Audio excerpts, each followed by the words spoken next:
Hi guys, welcome back to my channel. Today we are going to make DIY and honey soap using melt and pour. I will be using 100 grams of melt and pour soap. There are different types of melt and pour soap on the market. You can use the white one or any one you see at all at home or around you. So I am going to use this, adding it in the bowl.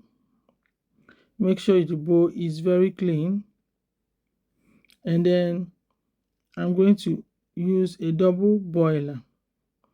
You want to put the water in a pot and leave it on top of the stove so that this would melt.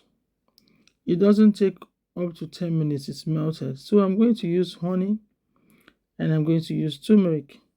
After melting, I'm going to add the turmeric that I've measured out. That is 1 tablespoon. And I'm going to mix it thoroughly. You want to make sure the ingredients are well mixed.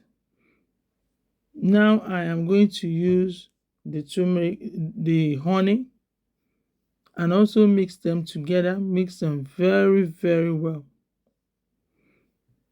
to make sure they are all incorporated together.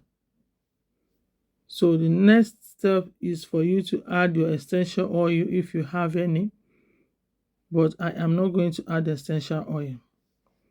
Now I'm going to pour it in the mold. You can use your plate or anything at all you can find around you just to mold it.